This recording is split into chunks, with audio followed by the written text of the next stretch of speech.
हरि हरि शिक्षक महासंघ की बोलिए समग्र आंदोलनकारी की बोलिए शिक्षक कर्मचारी एकता की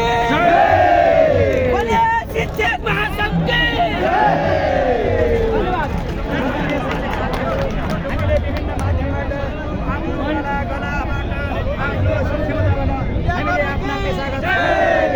समग्र नेपाली शिक्षक कर्मचारीका हकका लागि पेशागत हकका लागि यो जारी आन्दोलन यो महाकुम्भ मेला अब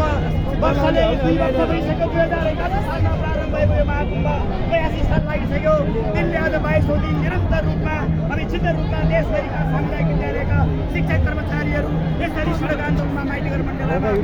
बसेका छौँ। हामीले यसरी शान्तिपूर्ण तरिकाले आफ्ना पेशागत हकका मागलाई हामीले पेश गर्दा लिखित रूपमा मौखिक रूपमा वार्ताको रूपमा रहेका पनि अहिलेसम्म यो सरकारले हाम्रो माग मुद्दालाई कुनै पनि सम्बोधन गर्ने सङ्केत देखाएको छैन।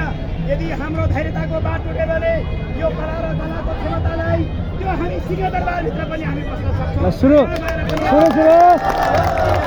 भजन सुरु यो हाम्रो आन्दोलन अब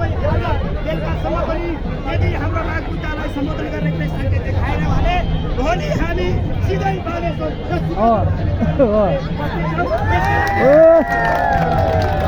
सुरु भजन कोही रुकेर कोही छिपेर यहाँ आएर साथीहरू खोला जान्छ नगर खोला आन्दोलनकारी भजन मण्डली